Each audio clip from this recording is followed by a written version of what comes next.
Hello everyone and welcome back to my YouTube channel. तो आज हम लोग क्लास 11 चैप्टर 1 का ये तीसरा वीडियो मैं बना रहा हूँ, जिसमें हम लोग टैक्सोनॉमिकल एड्स या फिर टूल्स जो कि हम लोग यूज़ करते हैं टैक्सोनॉमी को स्टडी करने के लिए, उसके बारे में आज हम जानेंगे। इसके पहले हम लोगों ने ऑलरेडी चैप्टर 1 के बाकी सारे कॉन्सेप्ट्स को क्लियर कर लिया था। हम लोगों ने कैरेक्टरिस्टिक्स ऑफ लिविंग ऑर्गेनिजम्स जाना, देन बायोडाइवर्सिटी के बारे में जाना, एंड देन सिस्टमैटिक्स, उसके सारे प्रोसेसेस एंड स्टडीज़ के बारे में जाना, टैक्सोनॉमी के बारे में जाना, नोमेनक्लेचर कैसे किसी का नेमिंग किया जाता है ये भी हमने कवर अप किया था। और एक बार हाँ, टैक्सोनॉमिकल हायरार्की विद एग्जांपल्स हमने स्टडी किया था। आज हम लोग जानेंगे what are the techniques and procedures that are used to study taxonomy. Okay, जो भी टेक्निक्स, प्रोसीजर्स या कोई भी स्टोर्ड इंफॉर्मेशन जो हमें कहीं से मिले, which will be useful in identification and classification of organisms. Okay, वो हम क्लासिफिकेशन और आइडेंटिफिकेशन के लिए यूज कर सकते हैं। ऐसे इंफॉर्मेशन को या ऐसे प्रोसीजर्स एंड टेक्निक्स को हम लोग बोलते हैं our taxonomic aids. Okay, so a prime source of taxonomic studies is the collection and preservation of actual specimens. Okay, जब हमें स्टडी करना है टैक्सोनॉमी के बारे में तो we should collect and preserve actual specimens. Okay, जो एक्चुअल ऑर्गेनिज्म होते हैं उन्हें लेके हम कलेक्ट करके प्रिजर्व कर सकते हैं। So that is a best method to study about them. Okay, and about different plants and animals हम लोग ऐसा कर सकते हैं। एंड आजकल हर कॉलेजेस में एंड इवन स्कूल्स में भी, +2 लेवल के स्कूल्स में भी एक कलेक्शन रहता ही है स्पेसिमेंट्स का। Okay, so the information about their habitat, उनके हैबिट्स के बारे में इंफॉर्मेशन, उनके ऑब्जर्वेबल ट्रेड्स के बारे में इंफॉर्मेशन, ये सब हम लोग रिकॉर्ड करके उस स्पेसिमेन के साथ रख सकते हैं। Okay, in written format also हम लोग उसको रख सकते हैं। And the different tools that we are going to study today are, firstly we will know about the herbarium, then the botanical gardens, then museums, then zoological parks or zoo, and then lastly the key. Okay, so these are some important tools which are used in taxonomical studies. So let us start with the concept of herbarium first. हम जानते हैं सबसे पहले herbarium के बारे में। okay, taxonomist जो होते हैं ऑल ओवर द वर्ल्ड वो बहुत मेहनत करते हैं, किसी भी ऑर्गेनिज्म के बारे में सारी खबर निकालते हैं, and that's a lot much to do. Okay, तब जाके ये सारे टूल्स एंड टेक्निक्स बनाने पॉसिबल हो पाता है। Okay, so let us learn about how a herbarium is made and how we can use it. Okay, herbarium as the name suggest it must be related with the plants, herbs के बारे में होगा। Okay, सो herbarium एक ऐसा जगह है जहाँ पे हम लोग ड्राइड एंड प्रेस्ड, उनको पेपर सीड्स में प्रेस करके रखा जाता है। Okay, dried and pressed plant specimens को हम लोग प्रिजर्व करते हैं। Okay, so plant specimens are preserved in dried and pressed format. They will be mounted on sheets. Okay, अलग अलग शीट्स में उन्हें माउंट किया जाएगा and then they will be preserved, और उनको फिर हम लोग सिस्टमेटिकली अरेंज करके रखते हैं according to a widely acceptable system of classification. Okay, classification system जो एक्सेप्टेड किया गया है, जिस बेसिस में हर्बेरियम में सीड्स को रखा जाना चाहिए, उसको एक सिस्टमेटिकली ऑर्डर में अरेंज करके बाद में रखा जाता है। Okay, so it will become a repository or storehouse for the future use. Okay, plans के बारे में हम इसमें इंफॉर्मेशन गैदर कर सकते हैं। कोई भी इंस्टीट्यूट हो, बॉटनी का हो, चाहे स्कूल हो, कॉलेज हो, यूनिवर्सिटी हो, उसमें कहीं ना कहीं छोटा मोटा हर्बेरियम रहता ही है। ओके, और बहुत बहुत बड़े बड़े हर्बेरियम्स भी मेंटेन किए जाते हैं, बॉटनिकल गार्डन्स में मेंटेन किए जाते हैं, और इंस्टीट्यूट जो कि प्लांट सिस्टमेटिक्स को लेकर स्टडी करते हैं ना, तो ऐसे इंस्टीट्यूट्स में भी ज़्यादातर हर्बेरियम्स देखने को मिलता है।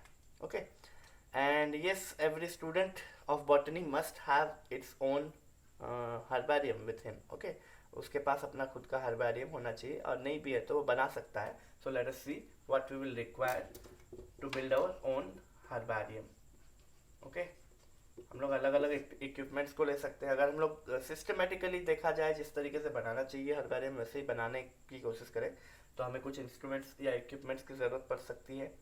लाइक डिगर, मिट्टी खोदने के लिए we can use a digger और a knife for cutting the specimens. Okay, then we can require polythene bags, उनको जहाँ पे हम लोग निकालेंगे या स्टोर करने के लिए हमें पॉलीथीन बैग्स की ज़रूरत पड़ेगी. देन बहुत सारे मैगजीन्स या न्यूज़पेपर्स की ज़रूरत पड़ेगी बिकॉज उन्हें सुखाना पड़ता है पहले. ओके, तो मैगजीन्स या न्यूज़पेपर्स में उन्हें प्रेस करके सुखाया जाएगा. We can use blotting papers. Blotting paper से वो जल्दी सूख जाते हैं. ओके, ब्लॉटिंग पेपर का काम ही होता है पानी एब्जर्व कर लेना या लिक्विड एब्जर्व कर लेना, तो वो जल्दी सुखा देता है. देन फील्ड में जाने के लिए हम लोग नोटबुक रखते हैं साथ में, बिकॉज उसके बारे में सारे इन्फॉर्मेशन भी हमें नोट करने होते हैं. सो पेन और नोटबुक साथ में रहता ही है. एंड उसके साथ साथ रहेगा हर्बेरियम सीड्स, जिसमें फाइनली उसे ड्राई करने के बाद हम लोग पेस्ट करके रखेंगे. या तो फिर आइदर हम लोग उसे ग्लू के साथ चिपका सकते हैं या तो फिर सेलो टेप से लगा सकते हैं. ठीक है, so we can require glue और tape as per our requirement. And yes, उसमें लेबल्स लगा हुआ रहता है. जब हर्बेरियम सीड तैयार हो जाता है तो उसमें लेबल लगाते हैं जिसमें हम सारे इन्फॉर्मेशन को नोट करते हैं about that specific plant species. Okay, so ये कुछ चीज़ें हमें इस्तेमाल में आ सकती है while we are making our own herbarium. Okay, now let us see the making. कैसे एक हर्बारियम हम लोग बना सकते हैं. ठीक है, तो सबसे पहले हम स्पेसिमेन को कलेक्ट करने जाएंगे और उसे माउंट करेंगे. तो कलेक्ट करने के लिए first of all an area will be selected. कोई भी बॉटनिकल एक्सकर्शन का एरिया हम सिलेक्ट कर सकते हैं.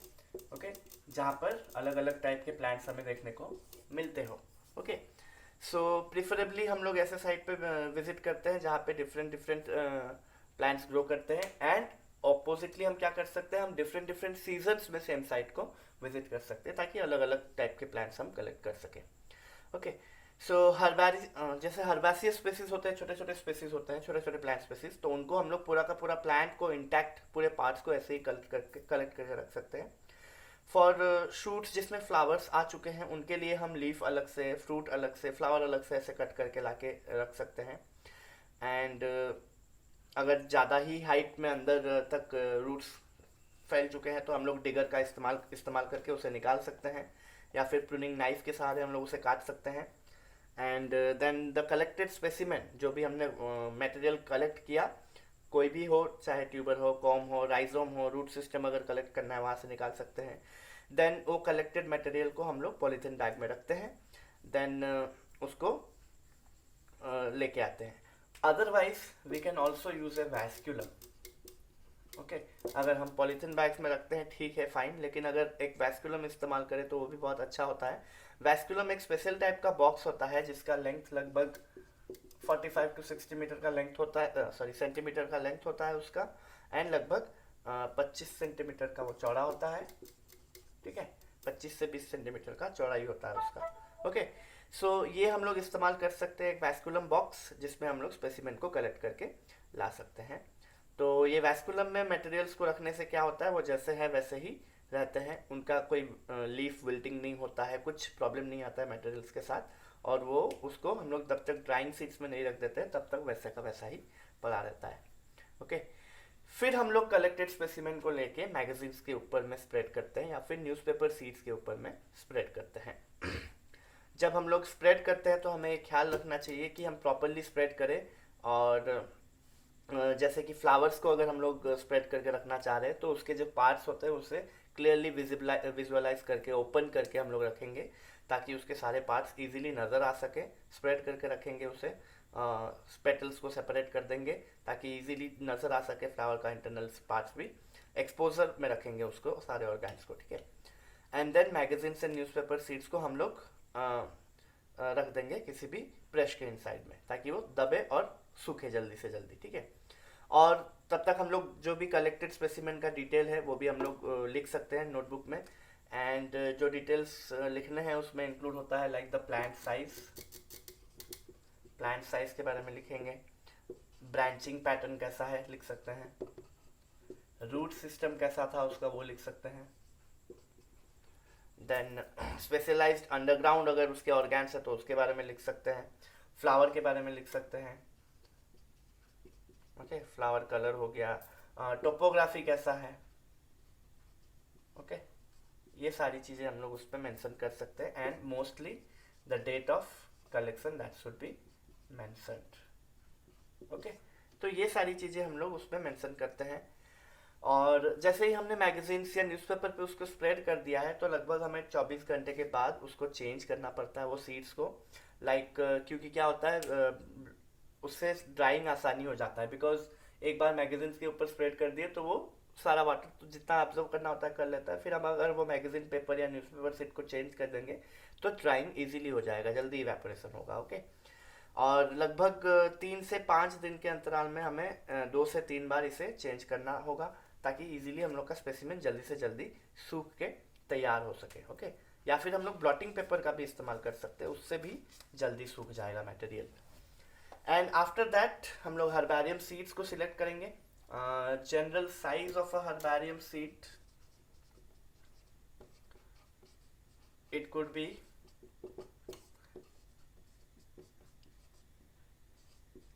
35 by 40 सेंटीमीटर, ओके। लगभग 35 by 40 सेंटीमीटर का एक सीट हो सकता है, या फिर 30 by 45 का भी एक सीट हो सकता है, ओके। ऐसे हम लोग सीट्स को सिलेक्ट कर सकते हैं। एंड कोई अच्छा क्वालिटी का ग्लू हम अप्लाई करेंगे to the backs of the dried specimen, जो भी हमने स्पेसिमेन सुखा के रखा है उसके पीछे की तरफ हम लोग अच्छा क्वालिटी का ग्लू लगाएंगे एंड उसको फिर हम हर्बेरियम सीट के ऊपर रख देंगे, ओके। देन जो लेबल्स होते हैं, लेबल्स लगभग 7 by 12 सेंटीमीटर के होते हैं, छोटे छोटे लेबल्स बनाते हैं जिसपे ये सारे इन्फॉर्मेशन नोटेड होते हैं, ठीक है। तो उस लेवल को भी हम लोग एक तरफ में उसको या तो लोअर राइट कॉर्नर में या तो फिर किसी एक कॉर्नर में जिस तरफ स्पेस नज़र आए उस तरफ हम लोग उसको पेस्ट करके रख सकते हैं। एंड इंफॉर्मेशन जो भी है उसके टैक्सोनॉमी को लेके, लाइक वो कौन से फैमिली को बिलोंग करता है, कौन से जीनस को बिलोंग करता है, विच स्पेसीज इट इज़, ये सारे किस ऑथर ने उसका नेमिंग किया था, ये सारे इन्फॉर्मेशन भी हम लोग उसमें ऐड कर सकते हैं ईच लेवल में, ठीक है। तो हर्बेरियम सीड्स को उसके बाद हम लोग अरेंज करते हैं according to the system of classification. And more specifically अगर इंडिया की बात की जाए तो हम लोग फॉलो करते हैं बेंथम हुकर क्लासिफिकेशन सिस्टम को, ठीक है। बेंथम हुकर के क्लासिफिकेशन सिस्टम को हम लोग इंडिया में फॉलो करते हैं और उसके बेसिस पे ही हर्बेरियम सीड्स को अरेंज करके रखते हैं, ठीक है। So this is how we can all make our own self herbarium. Okay. Now let us see what are the uses of herbarium. Herbarium हमें किस तरीके से काम में आता है? Herbarium will give us information about the local flora of any any area. ठीक है? लोकल फ्लोरा के बारे में हमें इंफॉर्मेशन देगा, उसके साथ साथ आसपास के डिस्टिंक्ट एरियाज के बारे में भी जो फ्लोरा इंफॉर्मेशन है वो हमें मिलेगा, ओके। एंड हर्बेरियम्स जो होते हैं those will be used for correct and authentic identification, okay, correct and authentic identification of any plant specimen, ठीक है। तो ये हमें इंफॉर्मेशन मिलेगा by the use of herbarium. जो भी अननोन प्लांट्स है उसके बारे में हम लोग करेक्ट इंफॉर्मेशन गैदर कर सकते हैं from the herbarium, and it will provides us the information about the ecology of the plant. Different places के इकोलॉजी के बारे में हमें पता चल सकता है, ओके, बिकॉज किस तरीके के प्लांट्स ग्रो करते हैं उसी बेसिस पे एक एरिया का इकोलॉजी हम लोग डिपेंड करता है, राइट। सो वहाँ से हमें इकोलॉजी का इंफॉर्मेशन मिलेगा, and this information which we can gather from the herbarium will be useful in locating wide varieties, okay. We can locate wild varieties of different specimens or different species, okay. And उसके relative जो भी economically importance है उसका, या कोई economically important plant है जिसके बारे में हम नहीं जानते वो हम जान पाएंगे with the help of herbarium. And yes of course breeding programs में ये यूजफुल होता है, ओके। जो इवोल्यूशनरी रिलेशनशिप्स हम लोग जान पाएंगे तो उसको लेके हम लोग ब्रीडिंग प्रोग्राम्स में यूज कर सकते हैं, ओके। अलग अलग स्पेसीज के प्लांट्स को ब्रीड करवा सकते हैं इन this way, and better variety लाने के लिए हम लोग ब्रीडिंग प्रोग्राम्स में उसका इस्तेमाल कर सकते हैं। ऑल्सो ये हमें बताता है about the morphological variations found in species. Okay, किसी भी स्पेसीज में अगर किसी टाइप का मॉर्फोलॉजिकल वेरिएशन है तो वो हम इसमें से जान पाएंगे। देन इंफॉर्मेशन जो भी ऑब्टेन होता है वो हमें किस सीजन में किस टाइप के फ्लावरिंग होते हैं उसके बारे में भी पता चल सकता है। Okay, about the flowering patterns of different plants, ये भी हम जान पाते हैं। And it will also serve as a quick referral system for taxonomic study. Okay, it will be serving as a quick referral system for taxonomic studies. So these are some of the benefits or uses of herbarium. Okay, now let us see कहाँ कहाँ पे important herbarium located है। Okay, बात की जाए अगर India के बाहर की, the important herbarium one of them is the Royal Botanical Garden में एक है, which is situated at Kew, London. So ये इसमें लगभग 6.5 मिलियन ऑफ अलग अलग स्पेसिमेंट्स स्टोर करके रखे गए हैं। Okay, 6.5 million species of plants are stored in this herbarium. This is the largest herbarium of the world. Okay, then second India की बात करें तो सेंट्रल नेशनल हर्बारियम है हमारा, Central National Herbarium. It is located in Shivpur, Kolkata. Okay,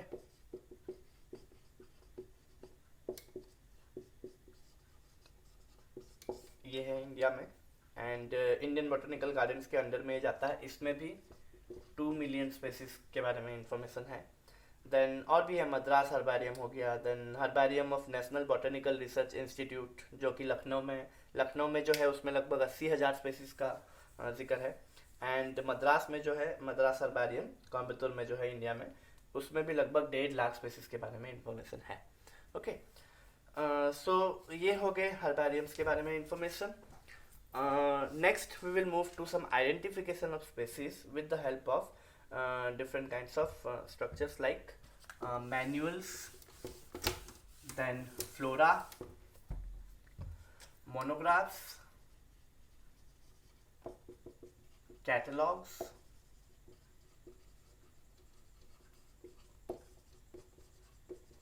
okay, ये कुछ important tools है जिसको के लेके हम लोग अलग अलग स्पेसीज के बारे में इंफॉर्मेशन निकाल सकते हैं। राइट, लाइक मैनुअल, ये एक हैंडी बुक की तरह होता है। जैसे हम लोग कोई भी चीज़ मार्केट से खरीदते हैं, इलेक्ट्रॉनिक्स हो चाहे गाड़ी वगैरह हो, so we get a manual free with it. Okay, and उसमें सारे इन्फॉर्मेशन लिखे हुए होते हैं उस इंस्ट्रूमेंट के बारे में या उस व्हीकल के बारे में।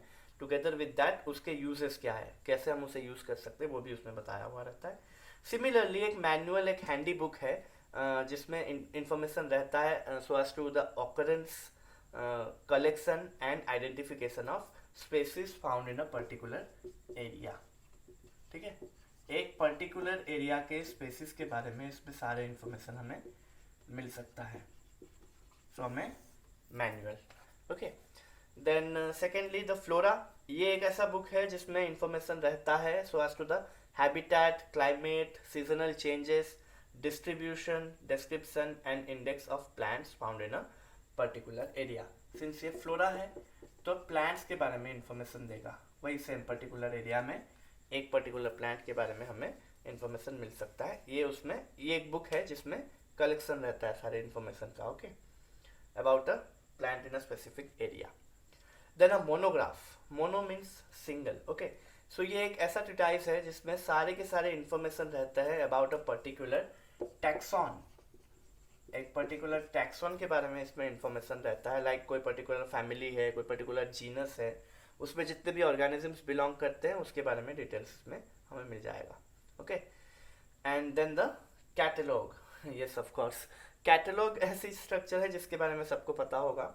सो लोग ऑनलाइन शॉपिंग करते हैं तो कैटलॉग देखते हैं, इवन आजकल तो सलून में भी जाओ तो आप लोग को कैटलॉग दिखाते हैं ताकि आपको किस तरीके का हेयर स्टाइल चाहिए आप इजीली चूज कर सकते हैं। राइट, सो सिमिलरली यहाँ पे कैटलॉग में क्या होता है, इट इज़ अ लिस्ट और रजिस्टर जो कि बहुत सारे मेथोडिकली सारे स्पेसिस के बारे में इंफॉर्मेशन हमें देता है, जो कि एक पर्टिकुलर स्पेस में, एक पर्टिकुलर प्लेस में पाए जाते हैं, ठीक है। उसमें उसका ब्रीफ डिस्क्रिप्शन रहता है एंड उसमें जितने भी आइडेंटिफिकेशन के लिए पॉइंट्स रखे जाने चाहिए वो रखे जाते हैं, ओके। एक पर्टिकुलर स्पेसिस नहीं, सारे स्पेसिस के बारे में in a particular place, okay. So catalogue में ये सारे इंफॉर्मेशन हमें मिल जाएगा about a place. So these are a few another tools used for taxonomical studies, okay. Now moving to the second important tool, that is the botanical garden.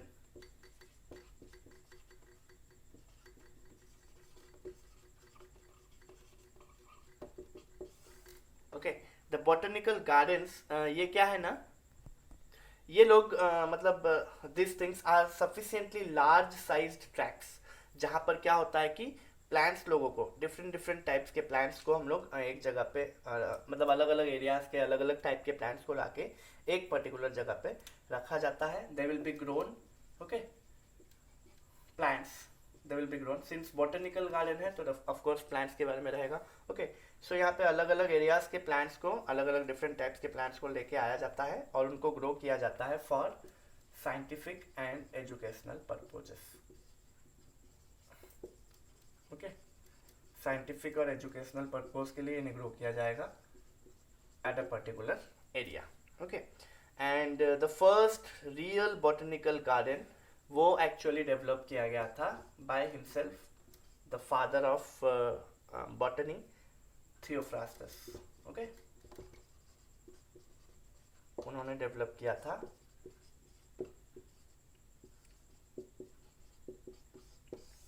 Okay. Theophrastus is known as the father of botany. और उस समय पे of course जो gardens हुआ करते थे वो Indian, Chinese और रोमन कल्चर्स का एक हिस्सा हुआ करते थे। सो यस, थियोफ्रास्टस ने सबसे पहला बॉटनिकल गार्डन डेवलप किया। And important functions of botanical garden will include growing important plants, okay, grow करेंगे उन्हें। देन इम्पोर्टेंट प्लांट्स जो भी एक लोकल फ्लोरा में इंक्लूड होते हैं उनको ग्रो करेंगे। Then we will keep record of the local flora, okay, उसमें रिकॉर्ड किया जाएगा about the local flora. Then उसके बाद providing living material for systematic work, okay. Living materials को प्रोवाइड किया जाएगा फॉर सिस्टमैटिक स्टडीज या सिस्टमैटिक काम के लिए। लाइक हम लोग को जैसे स्कूल में फ्लावर्स की जरूरत पड़ती है एक्सपेरिमेंट के लिए, तो हम गार्डन से जाके फूल तोड़ के ले आते हैं, राइट। तो उसी टाइप का होता है बॉटनिकल गार्डन जो लिविंग मटेरियल प्रोवाइड करता है। Then supplying seeds and materials, seed supply कर सकता है और दूसरे मटेरियल्स को भी सप्लाई कर सकता है for different aspects of botanical research, okay. Botany को लेके जितने रिसर्चेस कैरी फॉरवर्ड होते हैं उनमें सीड्स की जरूरत पड़ती है, सो उसको सीड्स प्रोवाइड करने का काम होता है बॉटनिकल गार्डन्स का। Then also it grow and maintain rare and endangered species, this is the most important point, okay. जो भी एंडेंजर्ड स्पीसीज होते हैं उसका मतलब ये है कि वो लोग वल्नरेबल टू एक्सटिंक्ट है, वो लोग इजीली एक्सटिंक्ट हो सकते हैं। सो उनको ग्रो करना और मेंटेन किया जाता है in this botanical gardens. And also for identification purpose हम लोग बॉटनिकल गार्डन्स का इस्तेमाल करेंगे, है ना। So this are some of the key points why there should be botanical gardens, okay. अगर कुछ बॉटनिकल गार्डन्स का नेम लिया जाए तो same royal botanical garden in Kew London, okay. Then उसका जो एरिया है मैं बता दूं, इट्स लगभग 300 acres of area, 300 acres of area में बिल्ड किया गया है the royal botanical garden. And उस पर very large number of plants are stored there, जैसे मैंने बोला 6.5 million, okay. Then Indian botanical garden जो शिवपुर कोलकाता में है, that's also spread over 273 acres of land area, okay, 273 acres में फैला हुआ है। एंड ये भी अपना फेमस है for the great banyan tree, okay, this is famous for the great banyan tree. And इसके साथ साथ उसमें पाम हाउस है, then there are succulent plants, there are Indian grasses, there are water lilies. ये अलग अलग चीज़ों के लिए हमारा बॉटनिकल गार्डन जो है कोलकाता का वो फेमस है। Then another one is the Lloyd botanical garden. Okay, Lloyd botanical garden, it is situated in Darjeeling. Okay, ये दार्जिलिंग में आता है एंड ये लगभग 40 एकर्स का जगह में बिल्डअप है, 40 एकर्स की जगह पे बिल्डअप है। एंड ये भी large number of terrestrial and epiphytic orchids का घर है। Then there are large number of conifers, cycads, then ferns, alpine plants, जो कि यूजुअली हिली एरियाज में ज़्यादातर पाए जाते हैं। ओके, ऐसे प्लांट्स का ये घर है एंड यहाँ से उनके ऊपर रिसर्च भी चलते हैं। And lastly the national botanical garden eight Lucknow. Okay, Lucknow का जो नेशनल बॉटनिकल गार्डन है उसका भी लगभग 70 एकर्स का जगह है। ओके, एट लखनऊ जो है उसका 70 एकर्स का जगह है। ओके, एंड यहाँ पर भी अलग अलग डाइवर्स प्लांट्स देखने को मिल सकते हैं। पाम्स हो गए, फर्न्स हो गए, मेडिसिनल प्लांट्स ज़्यादातर देखने को मिलते हैं। ओके, कैक्टस हो गया, देन ऑर्नामेंटल प्लांट्स। तो ये जो गार्डन है इसमें लैबोरेटरीज भी है जो कि डिफरेंट फील्ड्स में रिसर्च कर रहा है, बॉटनिकल रिसर्च यहाँ पे चल रहा है। Okay, they have laboratories over here. And south के फेमस बॉटनिकल गार्डन्स है जैसे कि लाल बाग गार्डन्स बेंगलोर में है ना, ये भी कुछ फेमस बॉटनिकल गार्डन्स है इंडिया के। Okay, so this was all about botanical gardens. Now moving on to the next taxonomical aid, the museum. Okay, so class में अगर कोई बच्चा टीचर को परेशान करे या इधर उधर के बेकार के सवाल पूछता है तो टीचर हमेशा कहती होगी कि तुम्हारे सर में क्या है ऐसा, तुम्हारे ब्रेन को तो म्यूजियम में रखना चाहिए, राइट? ये सब ने सुना ही होगा हमारे टीचर्स भी हमें ऐसा बोलते थे। So what's a museum? Let's know today. Okay. एक म्यूजियम एक वर्ड है that comes from the Greek word mausion. Okay, it's coming from a Greek word mausion. Pronunciation चाहे जो भी हो बच्चों, स्पेलिंग मैटर करता है, ठीक है? मौसियोन या मौसियोन जो भी है। ओके, सो ये ग्रीक वर्ड है एंड एंशियंट ग्रीक में it was used to be a temple of the muses. Okay, the goddess of arts and science जो थे उनका टेम्पल माना जाता था। ओके, सो म्यूजियम एक ऐसा इंस्टीट्यूशन है जहाँ पे बहुत सारे मटेरियल्स रखे जाते हैं, mainly for the purpose of exhibition. Okay, exhibition purpose के लिए यहाँ पे रखे जाते हैं एंड उसके साथ साथ स्टडी और रेफरेंस के लिए भी हम लोग चीज़ों को यहाँ पे रख सकते हैं। बायोलॉजिकल म्यूजियम्स को स्कूल्स एंड कॉलेजेस में भी सेटअप किया जाता है एंड अलग अलग जगहों पे भी हम लोग उसे सेटअप कर सकते हैं। म्यूजियम सेटअप करना बहुत ही ईजी रहता है, ठीक है? उसमें हम लोग को प्रिजर्व करके रखना पड़ता है मटेरियल्स को। ओके, जो प्राइमरी पर्पज है म्यूजियम का is to preserve the selected object. Okay, exhibition के साथ साथ हमें प्रिजर्व भी करना होता है। सो सिंस ये ओपनली एग्जिबिट होते हैं तो इसे प्रिजर्व करना नेसेसरी हो जाता है। Okay, there are persons called as curators, है ना? क्यूरेटर्स उनको बोलते हैं जो कि म्यूजियम्स में पर्सन इंचार्ज होते हैं। उनको क्या होता है, उनको पता होता है कि कोई भी स्पेसिमेन ज़्यादा समय तक लंबा लास्ट नहीं कर सकता है, राइट? सो वो लोग क्या करते हैं, वो म्यूजियम में प्रैक्टिस करते हैं लाइक कैसे उस स्पेसिस का लाइफ को प्रोलॉन्ग कर सकेंगे, मतलब उस ऑब्जेक्ट का लाइफ को कैसे प्रोलॉन्ग कर सकेंगे। So preservation is a important technique that they have learn, curators को पता होता है। Okay, preservation technique. So museum में प्रिजर्वेशन का 2 स्टेप में प्रिजर्व कर सकते हैं। लाइक स्पेसिमेन को जनरली हम लोग ऐसे कंडीशन में रखते हैं और उनको चेक करते रहते हैं अब अगेंस्ट डिटेरियोरेशन। ओके, डिटेरियोरेशन से उनको चेकिंग करना पड़ता है हमें बार बार। उसको ऐसे कंडीशंस में भी रखे जाते हैं ताकि वो जल्दी डिटेरियोरेट ना हो। एंड दूसरा है the specimen must be protected. Okay, preservation के 2 ही टेक्निक है। ओके, 2 स्टेप्स में प्रिजर्व किया जाता है म्यूजियम में पर्टिकुलरली। एक तो हम उसे डिटेरियोरेशन से बचाएंगे, ऐसे कंडीशंस में आने नहीं देंगे, चेक करते रहेंगे, एंड दूसरा उनको प्रोटेक्ट करके रखेंगे। ओके, सो म्यूजियम्स जैसे लंदन में हो गया हमारा नेचुरल हिस्ट्री म्यूजियम है लंदन में, natural history museum, it is situated in London. Then Andaman and Nicobar islands में भी एक म्यूजियम है named as the anthropological museum. Okay, anthropological museum. This is situated in Andaman and Nicobar Islands. Then there is a forest museum भी एक है Andaman and Nicobar islands में. And हमारा न्यू दिल्ली में national museum of natural history ये एक famous है. मुंबई में प्रिंस ऑफ वेल्स म्यूजियम बहुत फेमस है. Okay, prince of Wales museum. Then Kolkata का इंडियन म्यूजियम भी बहुत फेमस है. Okay, so this are some of the museums in India and the London में natural history museum. Okay, this was all about museums. Now moving on to the zoological parks. Okay,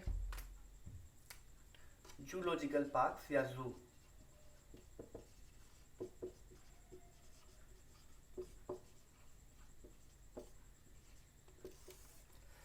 mainly zoological park में ये एक ऐसा जगह होता है जहाँ पे लिविंग एनिमल्स को हम लोग रखते हैं. The living animals will be kept with in enclosures. उनको अलग अलग एनक्लोजर में रखा जाएगा एंड उनको वहाँ पे उनका नेचुरल हैबिटेट दिया जाता है. पूरी कोशिश की जाती है कि उनको उनका नेचुरल हैबिटेट की तरह वहाँ पे लगे and so that they will behave as like they are living in their natural habitat. Okay, so उनमें एनिमल्स को डिस्प्ले किया जाता है to the public and they may be use for study of their food habits. उनका food habits हम study कर सकते हैं, उनका बिहेवियर स्टडी कर सकते हैं and accordingly we use them for breeding. Okay, main purpose is breeding of organisms. We are breeding them so that their number could be increased. Okay, and establishment of zoological parks will help us provide knowledge about different native and exotic wild animals. Okay, हमारे native में जो भी animals है या जो exotic animals है उनके बारे में हम लोग इन्फॉर्मेशन निकाल सकते हैं by using zoological parks. Mammals हो गए, बर्ड्स हो गए, रेप्टाइल्स, फिशेस, फ्लोरा जो भी है जनरल पब्लिक में हम लोग उसको एग्जिबिट करने के टाइप रखते हैं अलग अलग एनक्लोजर्स में. ओके, स्कूल चिल्ड्रन को पर्टिकुलरली जू जाने का बहुत शौक होता है, राइट. बच्चे खुश हो जाते हैं जू में अलग अलग टाइप के एनिमल्स देख के, तो उनको इन्फॉर्मेशन भी मिलता है अलग अलग टाइप के एनिमल्स के बारे में. ओके, जूलॉजिकल पार्क्स बहुत ही यूजफुल है about spreading knowledge on wild life wealth of the country. Okay, कुछ इंपॉर्टेंट जू है इंडिया में like the Alipur zoological garden.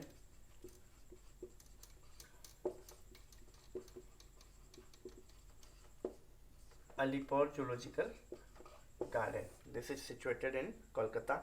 Then Indira Gandhi zoological park Andhra Pradesh में जो है. Okay, Indira Gandhi zoological park. हम ज़्यादा दूर भी क्यों ही जाएं, हमारे उड़ीसा में भी तो है Nandankanan zoological park at Bhubaneswar, है ना. तो ये हो गया. देन नेशनल जूलॉजिकल पार्क एक दिल्ली में भी है, जयपुर जू है जयपुर में, अलग अलग जगह पे इंडिया में भी बहुत सारे जू सिचुएटेड है. ठीक है, so coming to the last tool for identification और for taxonomical studies which is the key. Okay, चाबी. की का मतलब वही होता है, right. So here also a key is used as a चाबी only. Okay, like it is a taxonomical key. एक taxonomical tool ऐसा है जिसमें हम लोग artificial analytic device की तरह उसे यूज करते हैं, जिसमें बहुत सारे list of statements होते हैं. Okay, there are list of statements जिसमें एक स्टेटमेंट को एक्सेप्ट किया जाएगा एंड दूसरे स्टेटमेंट को रिजेक्ट किया जाएगा. ओके, यूजुअली ए कपलेट मतलब दो चीजें एक साथ, like two contrasting characters are used together.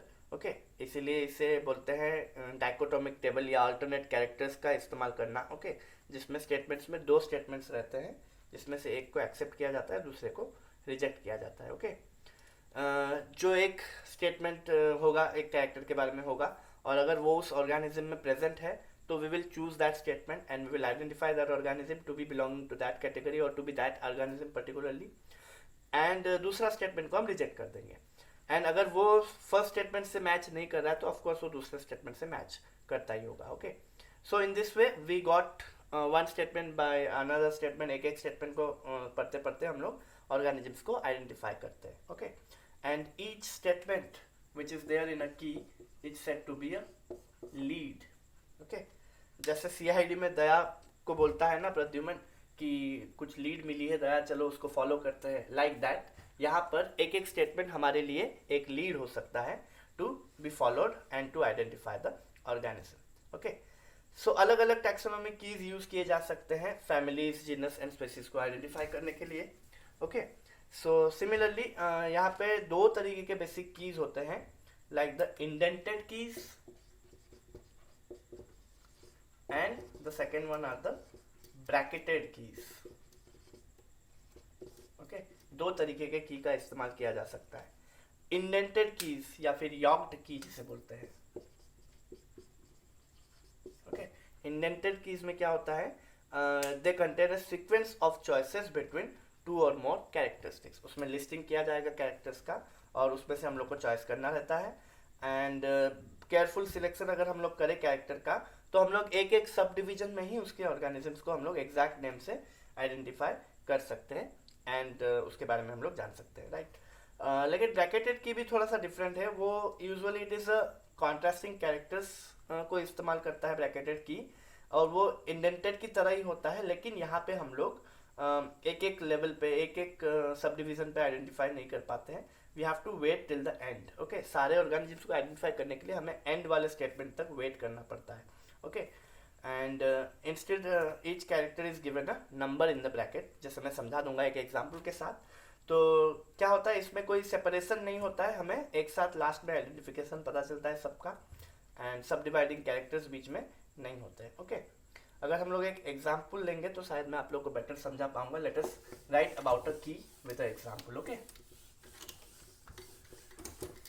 की एक एनालिटिकल स्ट्रक्चर है, उसे समझने में बहुत टाइम लगता है. I hope I could help in it somewhat. Okay, एक एग्जांपल लेते हैं वर्टिब्रेट्स का, जिसमें इंक्लूडेड रहेंगे हमारे snakes. Okay, snakes will be there. Then vertebrates का ही एग्जांपल लेंगे, जैसे हो गया हमारा fishes, frog, bird, cat and bat. इतने ऑर्गेनिजम्स को suppose we need to identify. Okay, so इसमें डिफरेंट डिफरेंट कैरेक्टर्स हो सकते हैं अलग अलग एनिमल्स के. लाइक शुरू करते हैं बैट से. बैट का होता है क्या, they have the presence of ears, there are wings and they are belonging to mammals. Okay, cats का हो गया, they will be having hair, they will be having a tail and उनका ear pinna रहेगा. Okay, birds में they will be having the wings for flight. Okay, and उसका teeth रहेगा. Then beak होता है बर्ड्स का, instead of mouth, general mouth की जगह, टीथ की जगह पे उनके बीक होते हैं. फ्रॉग में स्केल्स नहीं होते हैं. ओके, एंड गिल्स प्रेजेंट होते हैं फ्रॉग्स में बिकॉज दे आर एम्फीबियंस. सो उसमें गिल्स प्रेजेंट होते हैं, टुगेदर विद दैट लंग्स भी होते हैं. ओके, एंड पिना रहता है उनका, लेकिन लिम्स भी रहता है. ओके, फिशेस की बात करें तो फिशेस में स्केल्स रहते हैं, फ्रॉग में नहीं रहता है लेकिन फिशेस में रहता है. ओके, स्ट्रीमलाइन बॉडी है फिश का. देन गिल्स प्रेजेंट है, फिन्स भी है, लेकिन लिम्स एब्सेंट है यहाँ पे फिशेस में. ठीक है, एंड पिना भी नहीं होता है फिशेस में. वैसे ही स्नेक की बात की जाए तो एलोंगेटेड बॉडी है उनका, उनमें स्केल्स भी है, इनमें भी कोई लिम्स नहीं है, ना ही कोई पिना है, ना ही कोई आईलिड है. ओके, ये बेसिक कैरेक्टर्स जो हम लोग ऑलरेडी जानते हैं इन सारे ऑर्गेनिजम्स के बारे में. तो how to use it in a key. Okay, सो एक की को लिखने के लिए जो स्पेसिफिक सेट ऑफ कैरेक्टर्स हमने डिस्कस किए अभी, उन्हीं को हम लोग लिखेंगे, but we will write them as a form of contrasting traits. उन्हें एक कपलेट की तरह हम लोग लिखेंगे. ओके, कपलेट मीन्स जैसे मैंने बोला it is a two characters, उसमें दो कॉन्ट्रास्टिंग कैरेक्टर्स एक साथ लिखे जाते हैं. Okay, so we will use to write it like that. Okay, so first character में लिख दूंगा like external ears absent. Okay, external ears absent है. देन मुझे अब तक सपोज किसी की ऑर्गेनिज्म के बारे में नहीं पता चला जिसमें एक्सटर्नल ईयर्स एब्सेंट है, सो यहाँ पे मैं डॉट डॉट डॉट करके लिख देता हूँ refer to second character. Okay, जो कैरेक्टर मुझे रेफर करना होता है मैं वहाँ पे लिख देता हूँ उसका नंबर। देन उसके बाद मैं सेकेंड कैरेक्टर लिखता हूँ। सेकेंड कैरेक्टर मैंने लिख लिया विंग्स के बारे में। विंग्स आइदर प्रेजेंट होंगे या तो फिर विंग्स एब्सेंट रहेंगे। ओके, इसका भी नंबर मैं 2 दे रहा हूँ because this are a contrasting pair, this form a couplet. Okay, ये एक कपलेट है, तो विंग्स प्रेजेंट हो सकता है या तो एब्सेंट हो सकता है। When I am saying wings present I am clearly identifying the birds, तो मैं यहाँ पे लिख दिया those are the birds. Okay, wings absent, मैं अभी बाकियों के बारे में क्लियर नहीं हूँ, बहुत सारे ऑर्गेनिजम्स है जिसके विंग्स नहीं है यहाँ पे। Okay, so in that way मैं क्या करूँगा, I will write another number जिसको मैं दूसरे में रेफर करना चाहूँगा। सो थर्ड को मैंने रेफर किया, then I will go to the third statement. उसके भी 2 पेयर्स रहेंगे, मतलब एक पेयर रहेगा contrasting characters. Suppose gills, gills present and gills absent. Okay, ये हो गया एक कॉन्ट्रास्टिंग पेयर।